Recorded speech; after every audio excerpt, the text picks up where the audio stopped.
guerre religieuse si parce que Jérusalem dafa am lu mu représenté parce que pour man tant que les pays musulmans nekkuñu benn am benn dynamique duñu dem parce que bu fekkee ne Arabie Saoudite ñun bi ñu jàpp ni fa la ñuy dem pour aji Makka waa Arabie Saoudite ñoom ñooy jàppale États-Unis mooy jàppale Israël donc indirectement moom la ñuy soutenir le Qatar qui est un pays arabe aujourd'hui base militaire bi foofu la nekkoon l'OCI l'organisation de la conférence islamique est aphone et inerte donc aujourd'hui dafa mel ni l'Iran est laissé toute seule, elle se bat toute seule. L'Iran n'a pas appelé à l'aide aux autres. Et aujourd'hui, dans cette guerre, les Américains ont plus à perdre qu'à y gagner. Parce que même la fermeture du détroit d'Ormuz, dafay am ay impact économique si ñoom. Maintenant,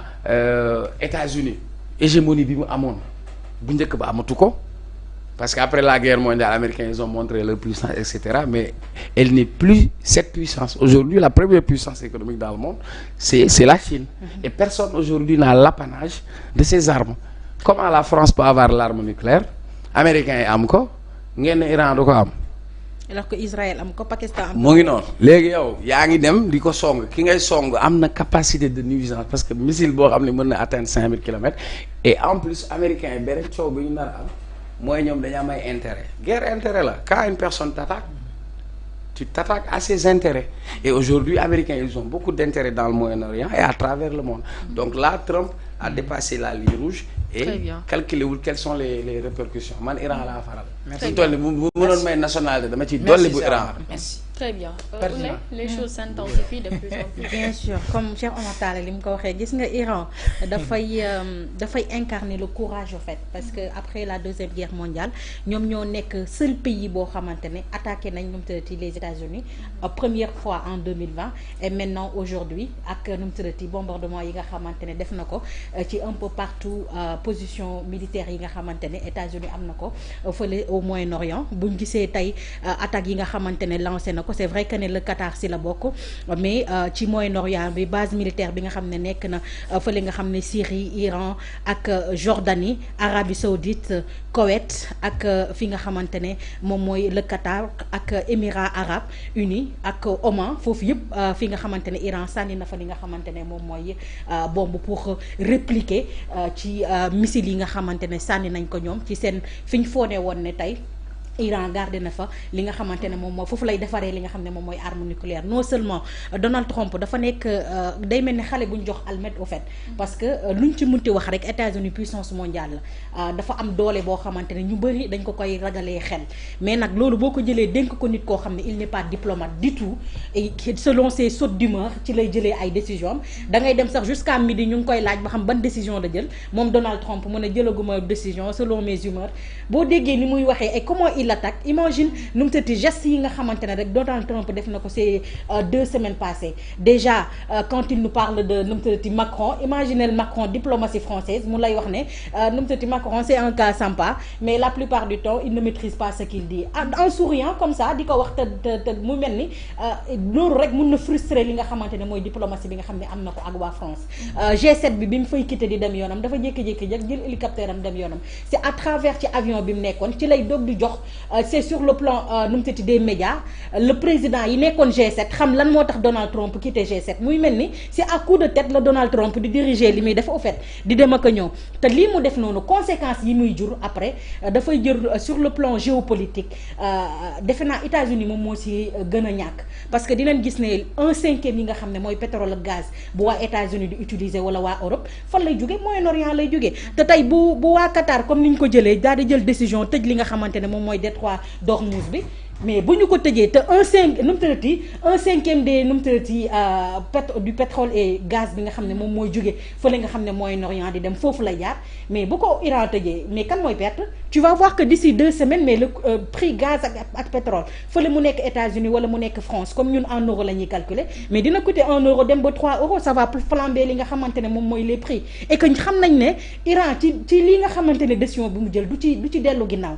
et que Iran dafa am alliés yu sûr yoo xamante ne ñoo nekk ci ginnaaw même bu nekkutoon alliés yooyu ba léegi ñu ngi naan on sent pas la présence de la Russie on sent pas les autres présences non ñoom nee nañ di leen soutenir Iran moo leen waxagum pour l'instant nañ toog xaar parce que dafa wóolu boppam période bi ñu toog yëpp parce que cette guerre là soo gisee Iran ni mu koy mënee da ngay xam ne kii ça fait 20 ans muy préparer li nga xamante ne moom mooy guerre bi Israël dafa dugg ci loo xamante ne xamul tey fan la doon jëmee parce que da doon comme ni ko Cheikh Omar Talla waxee da doon wax ne da doon nu mu tërti wanewu ne moom dafa yor dôme de fer boo xam ne moom mooy meilleure sécurité dans le monde kenn mënu koo atteindre aujourd'hui avec les attaques de l'Iran on montre qu'il y a des défaillances parce que déjà drone yi ñuy sànni non seulement day saturer li nga xam ne mooy dôme de fer bi mën a jàllale seeni missiles tasaare complètement Israël dëgg la nag am na ay propagande de gauche ak droite booy seetaan média israélien nga ne ñu ngi gagné guerre bi ngay seetaan Iran nga ne mu ngi gagné guerre bi moo boo gisee li nga xamante ne moom moo nekk di xew par exemple en Israël Iran lu fa xew dañ koy filmer dañ koy wane mais en Israël actuellement depuis 3 jours nangootuñu kenn filmer médias internationaux yi dañ leen jël dajale leen ci benn ruq nanguñu ñu filmer lan mooy xew parce que il y a énormément de destruction te bu ñu demee ba Netanyahu moom ci boppam taxaw ne waaw boo gisee ñu attaqué leen c'est juste que dañ doon fa foo ne dañuy utiliser li nga xamante ne moom mooy uranium bi pour def nucléaire comme léegi dem nañ ba sûr ne loolu mënatul nekk dañoo bëgg a arrêter guerre bi mais ñoom fu ñu yëpp au fait yow daal su la neexee nga bombardé après su la neexee nga ne waa léegi bombardé wu ma na guerre bi arrêté mais xamuñu ne iraniens yi ça fait longtemps ñuy toog di leen xaaruñu woon lu dul loolu te tant que Israël demul à genoux je ne pense pas que l'Iran va arrêter et que Israël moom ci boppam wooteem yu métti yi muy woo États-Unis yëpp xamoon na ne bi dañ yéegee ci 3e jour lañ xam ne fi mu toll nii bu ñu amul ndimbal dëgg ils vont perdre cette guerre là parce que l'Iran dafa taxaw man xam nga fan laa wóoloo Iran bi ñu interviewé ki nga xam ne moom mooy Poutine ne ko pourquoi ñëwul ba léegi au secours de l'Iran alors que moom depuis guerre Ukraine bi muy jéem a pesé wu l'Iran a envoyé plus de 300 000 drones yu ko permettre aujourd'hui mu mën a battre ñi nga xamante ne moom mooy les Iraniens ba pare def recul li nga xam ne moom mooy mainmise occidentaux yi ci biir guerre bi mais pourtant Poutine wax na ko mu ne il a demandé maintes fois à l'Iran aujourd'hui de faire des échanges militaires mun ko jàppale lu jëm ci armal mais l'Iran n'a jamais répondu ce qui veut dire ñooñu ñu ngi toog ci lu 10 moment comme nag propagande bi mun na bëri de gauche à droite mais sachons actuellement que l'Iran je suis sûre et certaine sur le plan de missiles et armement toog nañ ci lu diis loo xamante ne tey mun nañu riposter aux États-Unis parce que kenn ñemewul ci dëkk sànni attaquer directement les économies des États-Unis et aujourd'hui l'Iran l'a fait te bombe atomique bi aujourd'hui Donald Trump nous dit que def lancer missile yi mu def ça a été réussi mais yow bu nekkee ne lancé ngi fi nga xamante ne foofu nga jàpp ne foofu la missile yi nekk ñi nga xam ne ñoom ñooy des tests yi nee nañ amuñu sax ci atmosphère bi jàppuñu sax nu mu tëddati quelques uranium yoo xam ne tey mun na infecter nu mu tëddati la population ce qui veut dire que yow avant ngay def sa attaque yooyu fekk na ñooñu déplacé nañ seen uranium feneen kon ñoom mënuñu xam ba xam mun nañ interdit kii mu am nu mu tëddati li nga xam ne mooy bombe atomique ou pas et fekk il faut savoir maman affaire bi du affaire bombe atomique man damaa gëm ne affaire islam la. Ils veulent éradiquer nu mu tëddee dañoo bëgg a jeexal islam nu mu tëddee ci biir